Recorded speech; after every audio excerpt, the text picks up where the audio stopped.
Good morning, everybody. I want to welcome you all to the biweekly press briefing.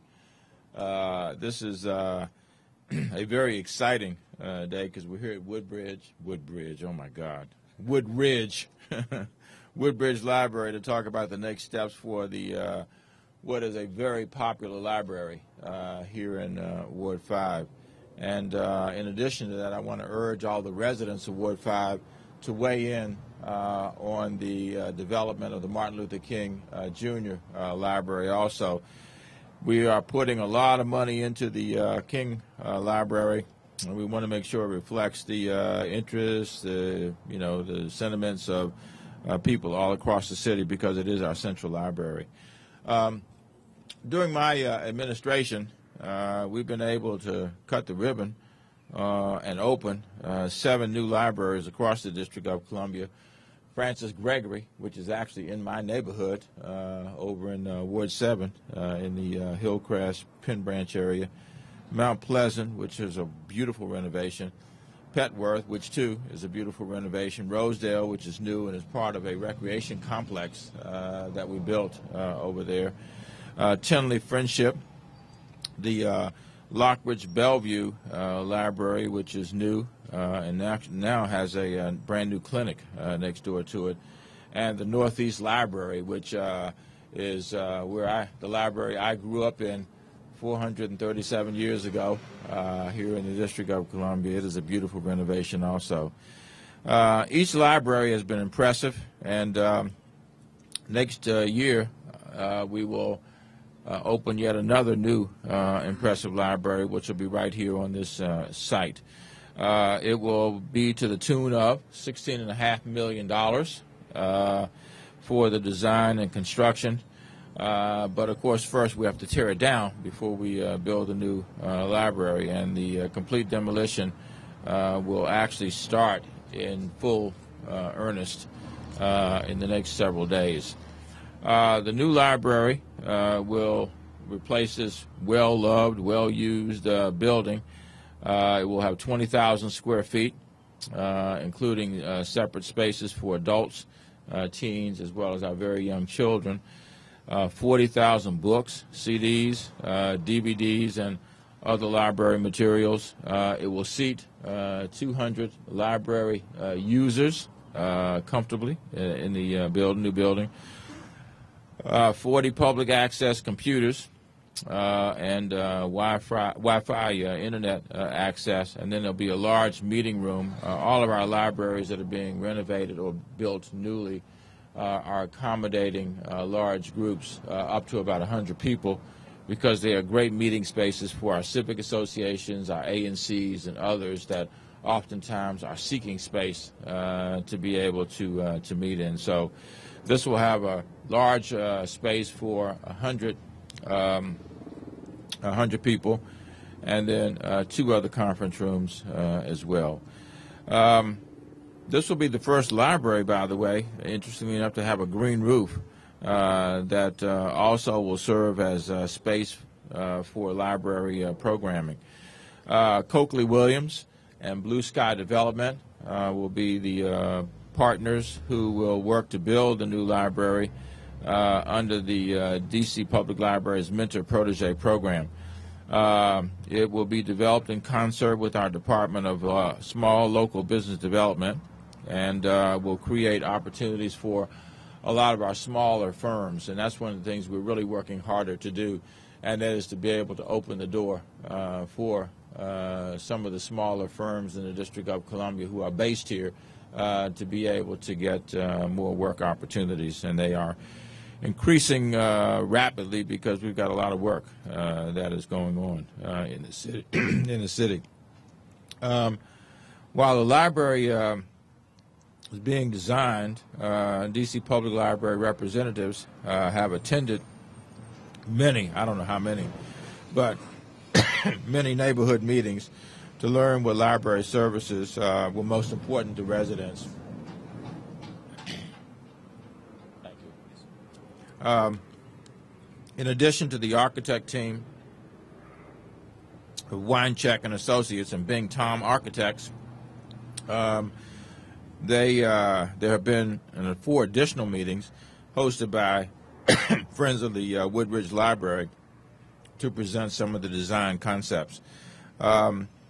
This library will be, I think, great in substantial part, as the others are as well, because of the input from the residents. We want to see, obviously, that same enthusiasm demonstrated and expressed with the reconstruction, if you will, of the new Martin Luther King Jr. Library. For those who don't know, we're looking at building up using the air rights, if you will, for the King Library that may add 2 or 3 more floors that will create a variety of opportunities for folks using the library. We don't know what they'll be at this stage, but that's what we're looking at generally at this point. So far, the King Library has received input from about 2,000 people, and that feedback is being incorporated into the design, and there'll be numerous other meetings and opportunities for people to express their views. There will be a session, a community forum. And please make note of this, because we want people to come out at 6 o'clock on May 19th. And it will be hosted at the library at 9th and G Northwest. And again, we want to encourage people to come out on the 19th to participate in the reshaping, the reconfiguration, the redesign, whatever you want to term it, of the library. So again, we're glad to be here in Ward 5 for the beginning of this long-awaited moment. And next year we'll be opening the new library. Before we move further, I want to recognize that we've been joined by the council member who represents Ward 5, and I want to give him an opportunity to come up and say a few words. Please join me in welcoming Council Member Kendrick. Thank you.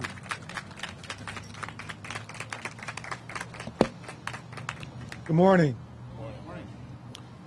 This is indeed a great day for Ward 5, and I'm so pleased to be here with all of you to celebrate today. There are a lot of positive things going on in the city today, and I think that I'm just pleased to be here with a lot of familiar faces in the audience to help celebrate the demolition of this building. And there are a lot of people who deserve some thanks for making this happen. Obviously, our mayor, Vincent C. Gray, deserves a lot of thanks for making these types of investments throughout the city, so let's give him a round of applause. I think it's clear he recognizes the value that investing in these types of buildings and public libraries and amenities brings to communities throughout the district, and I really appreciate that.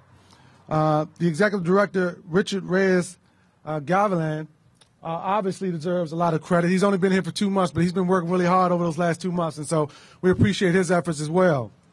But then there are some very important community residents who deserve some thanks, and I want to recognize them for a moment as well. We've got ANC 5C Chair, Jackie Manning. Jackie, if you could raise your hand so folks will recognize you.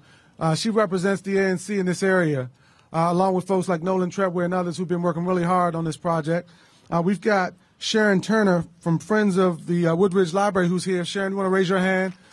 Years of effort into this project. We've got Paul Brooks and Lakia Hughes, are 2 Phelps student interns.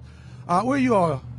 There we go. Yeah, raise your hand. We want people to recognize you all as well for being here. Really pleased about that. We've got the principal as well who's here. And so there's another person who I want to recognize who is the president of Ward 5 Council on Education, but also is a member of the Library Board of Trustees, and that's Faith Hubbard, who's put a lot of effort, blood, sweat, and tears into the work in education in general, but in this library in particular. So we want to recognize her for all her efforts. Look, this is Rhode Island Avenue. This is a major corridor that runs throughout the city, very prominent in Ward 5. It's one of the gateways into the city, into Ward 5. And today is just another example of the types of investments that we're making in this community. And working with Mayor Gray over the last couple of years, we've made investments in the main streets. We've got Kyle Todd, who's the director of the main streets, who's here as well. We've made investments with the Deputy Mayor for Planning and Economic Development through the Great Streets programs, where we've seen thousands, hundreds of thousands of dollars being invested along this corridor. And this project is going to be instrumental in the continued positive transformation of the Rhode Island Avenue corridor. I'm just so pleased to be representing the ward as we see these types of transformations occur. So this is indeed a great day. I want to thank all the folks who contributed to this process. We've got a great construction team in Coakley Williams and Blue Sky with Scotty Irvin, who's also here. And so I'm pleased to be here. I can't wait to take a sledgehammer to these windows. But even more importantly, I can't wait till we come back and cut the ribbon and everybody can come in to be a part of this new building. So thank you all.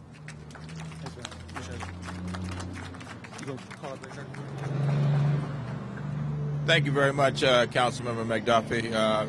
You heard mention a couple of times of our relatively new. I don't know when you stop being new, Richard, but you know. Give me time. Yeah. A couple of years. Yeah, it doesn't last that long around here. Trust me. You lucky if you get a couple of weeks, brother. All right. Anyway, he has joined us from New York, which we know is another. Thriving metropolis, to say the least. A little town north of Baltimore. Little town north, that's right, with about, 8 to 10 million people living there. Anyway, he has a strong and long experience, extensive experience in working in the library system. We're delighted to have him here. So he's joining us today for the kickoff of this demolition and the reconstruction of the new library. Please welcome the Executive Director of the D.C. Public Library System, Richard Reyes-Gavilan. Thank you, Mayor. Thanks a lot. Good morning, everyone. First of all, I quickly want to thank Mayor Gray and Councilmember McDuffie for their unbelievable support for public libraries in D.C. Honestly, these two men are really two of the major reasons that I'm standing before you. I wouldn't have moved down to D.C. if there wasn't such incredible support for the library system here. It is really a revolution, and people from across the country and across the world are taking note of these incredible branches that we're building and what we're going to be doing at the MLK Library on 9th and G Northwest. So we're thrilled to break ground today on what's going to be another spectacular destination, center of learning for the residents of the district. I just want to recognize, and they've been recognized before, the architects Winesek and Bing Tom, the contractors Coakley Williams and Blue Sky. On our own team, the project manager Chris Wright from our phenomenal facilities team. My boss, Faith Hubbard, who's sitting there. Thanks so much for coming out, Faith. We encourage all of you to remain engaged in this construction process through a blog that's going to be on the library website at dclibrary.org. I think it's already there. Community engagement really remains so crucial so that at the end of the day, when the dust settles, there really is something here that the community can feel that they own and that they're really proud of. So really do remain engaged in the process. I want to highlight the innovative partnership that has been created with Phelps Architecture, Construction, and Engineering High School, whereby at least 2 students will have paid 4-credit internships throughout the period of construction. Students will not only take periodic tours of the construction site, mechanical and electrical subcontractors will spend 8 hours per month helping students learn throughout the process. I'd like to recognize the principal, Willie Jackson, and Ola Taibo, the Academy Director at Phelps Architecture, Construction, and Engineering High School, and her students who are here today. I'd also like to recognize Sharon Turner, the President of the Friends of Woodridge Library, for spearheading this partnership. I also want to recognize, and I never forget to recognize, the public service staff who are going to be populating, and they're going to be teaching your kids, they're going to be teaching our residents how to use computers, they're going to be providing books, they're going to be curating experiences. So if you all can stand up for a minute and just wave, public service staff.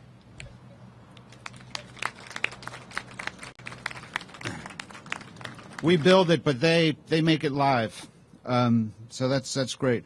And finally, I'd just like to echo the mayor's sentiments about the MLK preliminary design meeting on May 19th at 6 p.m.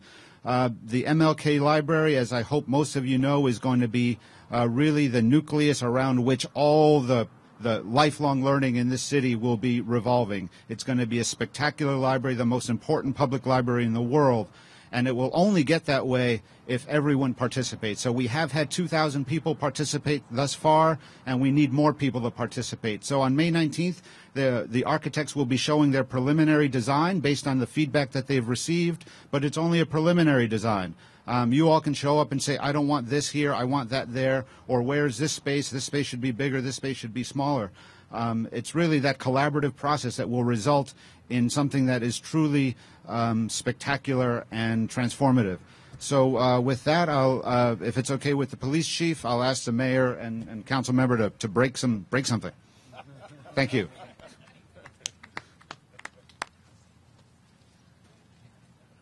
As we break the window, we won't be breaking the law, will we, Chief? Yeah. I'm trying to figure out what are we supposed to do with this dirt and the sledgehammer? I'm trying to. Anybody got an answer to that one? Are we supposed to take the sledgehammer and hit that dirt as hard as we possibly can? Council member, grab a sledgehammer. Let's do it. Mr. Executive Director, grab a sledgehammer.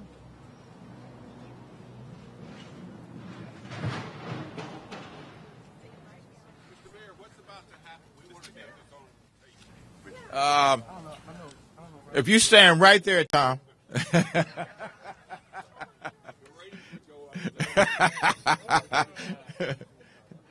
I think we're going to hit one of these windows. Yeah. Yes. Thank you. I'm not wearing a helmet. I'm good.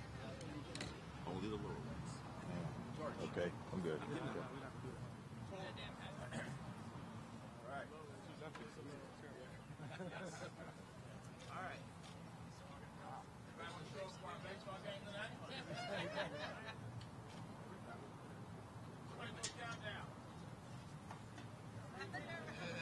Lower one. Stick to the lower windows, not the big one.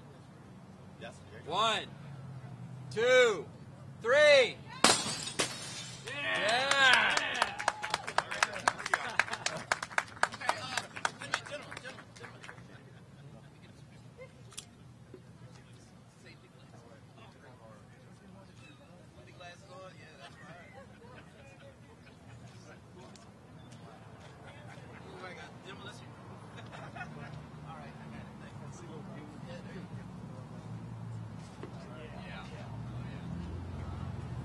All right, we'll take questions first on the the new library and the demolition and the construction.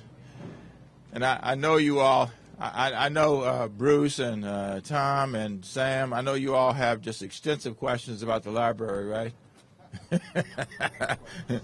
Yes, Tom. Mr. Mayor, during your term and before, there's been a wholesale change in the city's libraries. A number have been reconstructed or built from scratch. Is anyone here who has kind of, George, does somebody have the number? How many, this is what library that's been redone? I think, I may be wrong, but I think this is number 16 or 17. It's somewhere in that neighborhood. 16? Yeah, 16.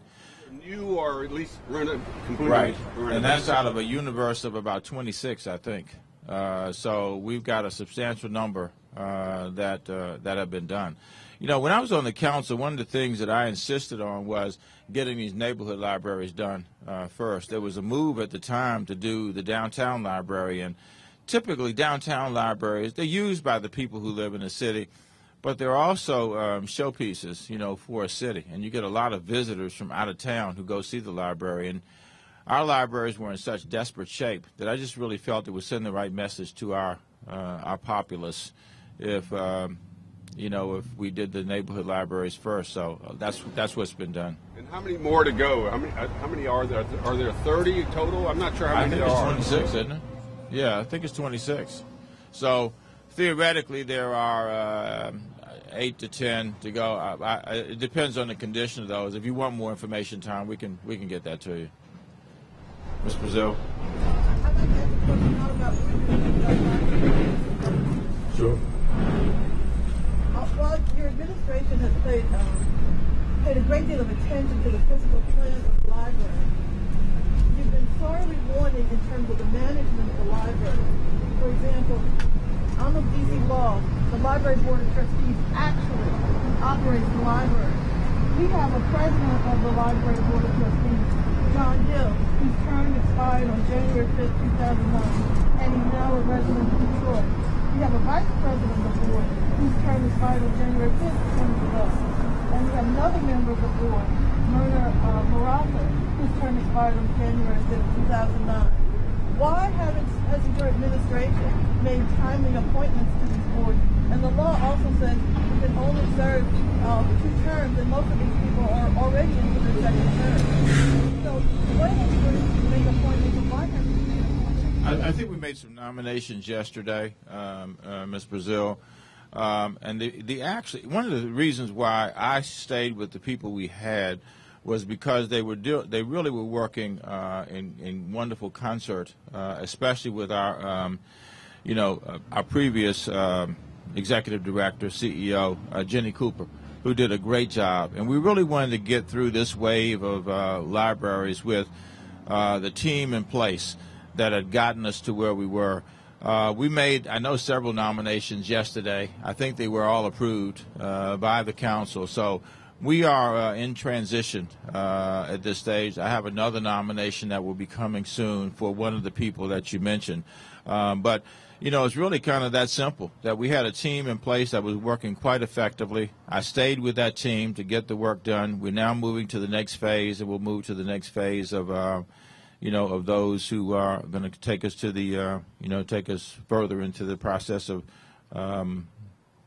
rejuvenating, reconstructing our libraries. But are you concerned that this library board of trustees is the entity that's going to sign the contract for the renovation of LLK, and that their legal authority could be questioned because legally they're serving as members of the board of trustees, but their terms have long since expired. Since well, 2011. we don't know when a full contract will be signed for the construction of the library. We'll have new appointees by that time. Again, we had nominees yesterday who were approved by the council. So we are. I won't repeat what I said before. That's the reasons why we did it. Or I did it. Let's put it that way. I'll take responsibility for it. And I think we're ready for the next phase now. And I think one need only look at the product of what we have in the city to appreciate what we've done for libraries, and we are happy to have done that. Any other questions on this library or other libraries in the city? Bruce, I know that's why you came. Oh, he did. Did you all collaborate before you got here? And Sam, the same thing with you? Yeah, he asked you questions for you. God, you guys didn't even need to come, did you? All right. Well, thank you all very much. Those who were here for the live. Wait a minute. Would you like to come up here and conduct the press briefing? For one day. Yeah. I apologize. I thought you were walking off. Oh, no. I want to thank those who came just for the library. You all are freed from bondage at this stage, if you would like to. And now we will open it up for whatever other questions that the press may have. Bruce. Mr. Mayor, do you have anything new that you can propose, for the youth violence that we're seeing? The shooting yesterday at Blue High, a couple of weeks ago at the zoo. These young people don't seem to be deterred by the heavy police presence that's there. They're carrying guns and they're using these guns. What are you going to do about it? Well, it would be great if we could get more stringent gun control. I'm going to say something you've heard me say many times before, and that would be that if we had stricter gun control in the areas that surround the District of Columbia, we wouldn't see these guns coming into the city the way they do. We need that kind of support in order to be able to get the guns off the street. As you know, I've asked Deputy Mayor Quander also to take a detail, which he and I have talked about. He's out of town right now, but we talked about it the other day in terms of what he's doing and the chronology of what happened at the zoo and what may have happened. And, of course, we have an arrest that's been made for the shooter at the zoo, and I think that was a 14-year-old, Chief. And then in terms of any new initiatives that I'm prepared to announce today, there aren't any, Bruce, and I don't want to just throw something out there for the sake of throwing it out there.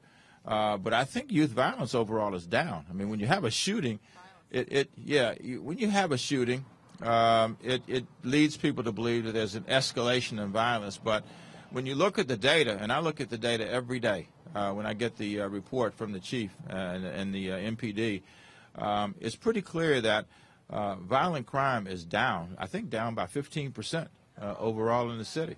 And robberies are down substantially in the city at this stage. So, again, I don't want to make light of an incident like we saw yesterday, or an incident involving what happened at the zoo.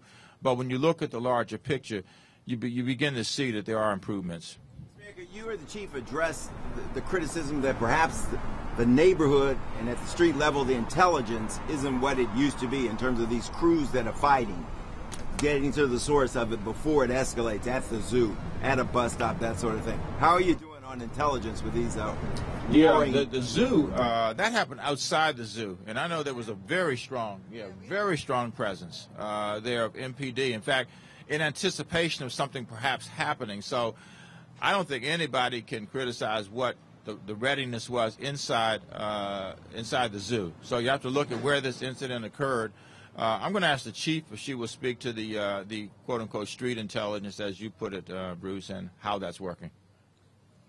Yeah, in terms of the case of the zoo, we were following information that we had been getting for almost 4 straight weeks leading up to that incident. And in fact, following along very closely with a lot of the individuals who were at the zoo. We actually had people up there in the groups that were, exiting and heading down the street coming out of the zoo. So people in the community are giving us a lot of good information. And, if you look at both of the incidents, the incident yesterday and the incident at the zoo, yesterday, appears to have been a spontaneous reaction to a dispute. That is our biggest problem, is spontaneous reactions to disputes and the availability of guns. We are trying to get more parental involvement, but when you get teenagers that are 16, 17, 18 years old, parental involvement is much more difficult. Even the parents that are trying very hard to be involved with their teenage kids, it's tough. So really our biggest issue is spontaneous disputes and then the availability of the guns. So we have to maintain that focus on the guns. We get great information from that community, though. Chief, can I follow up on that? Yes. What has changed on that intersection on Martin Luther King there? Have you beefed up the presence for a while, or what's happening now? Bring us up to date on what's happening. Well, in terms of before and after school, we've always had a very heavy presence there. We've been doing safe passage routes there for years, and we have there was officers out there yesterday when that shooting happened. So we didn't have any intelligence on that shooting yesterday because it was a spontaneous reaction to a dispute, as I said before. But in terms of information for long-term strategic planning, we have very, very good relationships with people in that community. And I saw an interview last night with one of the ANCs from over in the area, and I think she said it very well. We have parents that come out with us on safe passage routes. We have other government agencies that come out with us on safe passage routes, and we've been doing that for years. And that has been extremely helpful.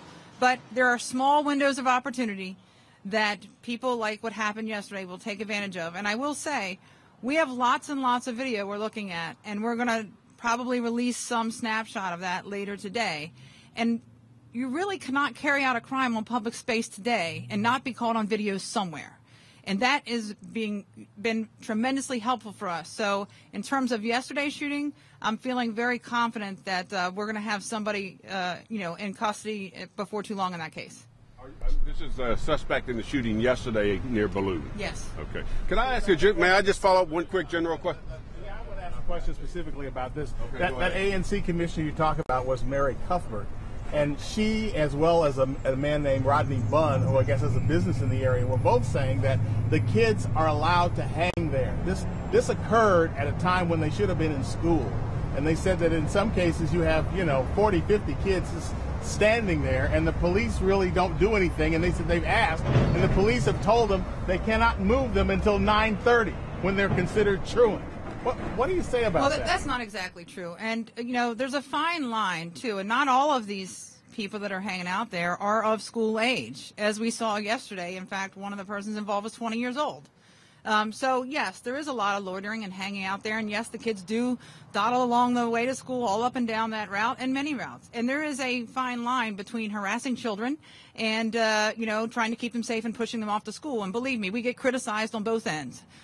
So the safe passage route is designed to make sure the kids are safe from rival gangs and from, intervention from outside, people, and to get them to school safely. And we do have a truancy van that was there yesterday that once school goes into session, if there are truants or school-age children there, we go with the parents and some of the ANCs and we pick them up and we take them to school.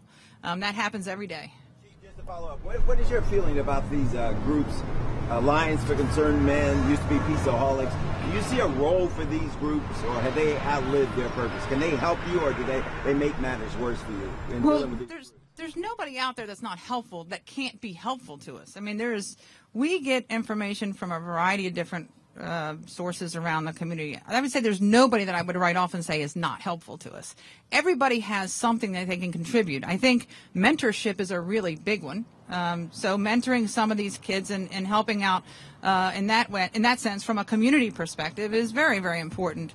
But I think the relationships we've built in the communities over the past several years has helped us. We don't have the blackouts of information that we used to have. We get very good information from our community members. They're very forthcoming, and it's very rare that we have an incident that we don't immediately start getting calls on. Mr. Mayor, can you help with more mentors? I mean, doesn't that require more government funding? You prepared to spend more? I don't think mentors necessarily requires a lot more funding. What it requires is people who are willing to volunteer their time to step up and say they're willing to support. One of the things we've done, Bruce, with the CYITC, that's been refocused, especially on what we call after-school programming. But they do a lot of work with mentors now. And then the money we put into the One City Fund this year, we just made the first grants a few weeks ago. There will be more grants coming in the future. So there's opportunities for support of these programs, but it doesn't always require money in order to be able to do that.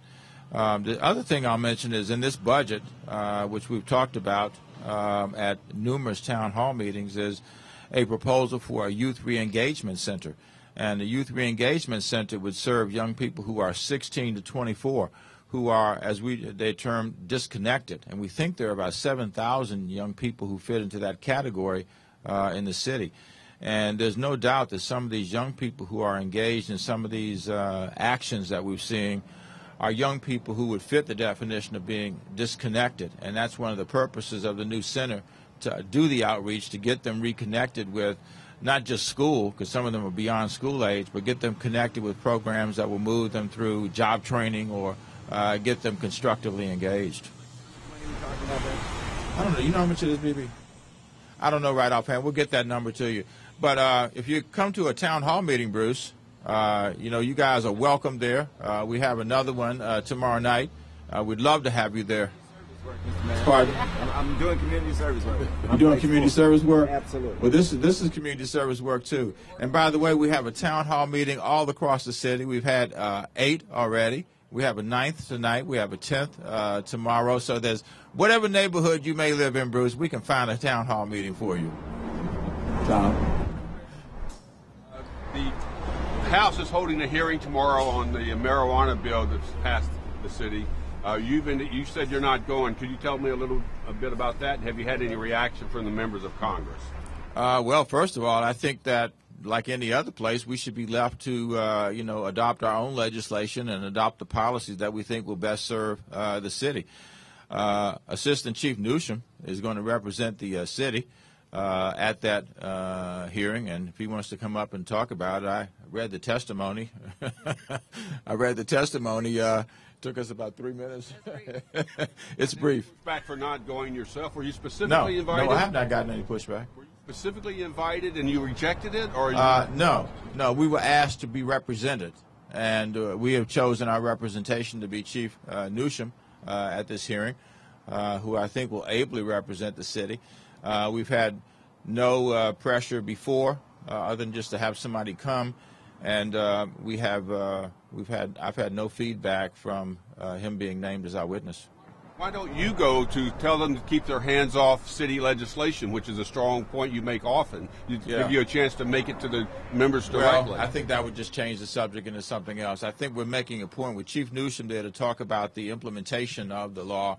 I think that sends a powerful message. So Of course, you could run tonight the fact that I'm suggesting that we should be able to be left to our own devices to pass legislation and implement it. So you got an opportunity on NBC4 tonight to be able to do that, as well as Channel 7, as well as Channel 9, and any others that may be here. You all can absolutely thoroughly make that point, as well as that reporter from the Washington Post over there. He can write about it tomorrow. Bring Aaron into this. What was that? Bring Aaron into this. Yeah, he is. I just did. I said the reporter from the Washington Post. That would be him, wouldn't it? The case coming up, the budget autonomy case, the former Mayor Williams has taken the opposite stance on that case. What do you think of him taking that position? I haven't read the brief. I would need to read the brief in order to be able to comment on it. I'd rather not. I would not want to comment on a document that I haven't read, Aaron. You know, our Attorney General has led the effort on this. Let me make something absolutely abundantly clear. Is there anybody here who is confused about my support for budget autonomy? It can't possibly be. I mean, I have protested. I have been arrested, you know, in support of budget autonomy, that we should make our decisions. I just want to do it in a fashion that we consider to be legally sound and lawful. That's the only issue here. So if anybody has any questions about my support for budget autonomy, let me clarify that right now. That's just simply untrue. Last time you talked about this, they said if the issue wasn't settled in the courts by the time that the council takes the vote at the end of the month, that you would forward that budget, their first reading budget, on to the president. Is that still in your intent? You know, the traffic was going. What was the last part of what you said?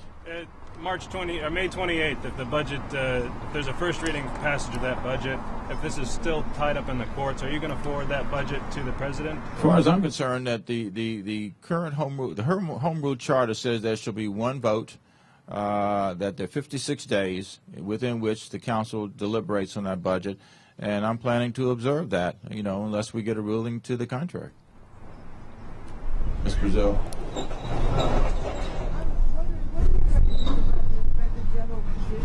As you know, Mr. McDuffie tried to get the council to adopt emergency legislation yesterday, and then had to withdraw the legislation after a lengthy discussion on the day.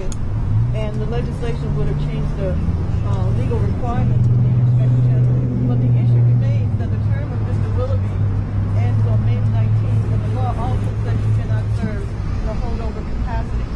So, what are you intending to do? Well, there are two fronts that we're operating on. One is we're looking at what is the most prudent way to address the need for an interim director there, and we are continuing to work on that. And we also are engaged in the recruitment of a permanent replacement for Mr. Willoughby. So that's really about all we can say at this stage.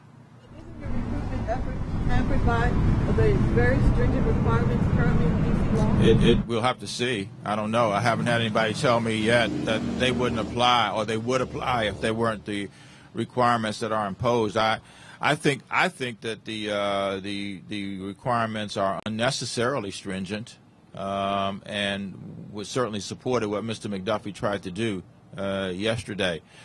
But that hasn't been changed at this stage, so we'll go forward and recruit based on the criteria that have been established. And if they're changed, then that may open the door for others who otherwise wouldn't qualify. Tom? New subject, the minimum wage. Today the Board of Elections is meeting for a hearing on the initiative to immediately raise the minimum wage to $12.50 if the voters pass it and it goes through Congress. You initially started out at $10 an hour, then studied any increases. The council went up to $11.50 by 2016.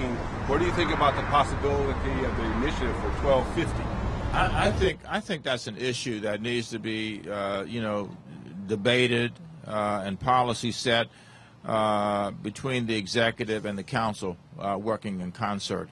We have asked for, and we will get soon, a study from the Urban Institute around implications for positive and not so positive implications for increases in the minimum wage. And oftentimes, folks who vote on initiatives don't have the benefit available to them in a systematic way of that kind of information. So I think this is one that is much better, as it has been already, debated and decided upon through the legislative process. All right, ladies and gentlemen, thank you all very much. Have a good day. Watch channels 4, 7, 9 tonight if you want to see a full report on today's press briefing. Oh, 5, excuse me, 5. Yeah. Where's the reporter from 5? We got the cameraman here.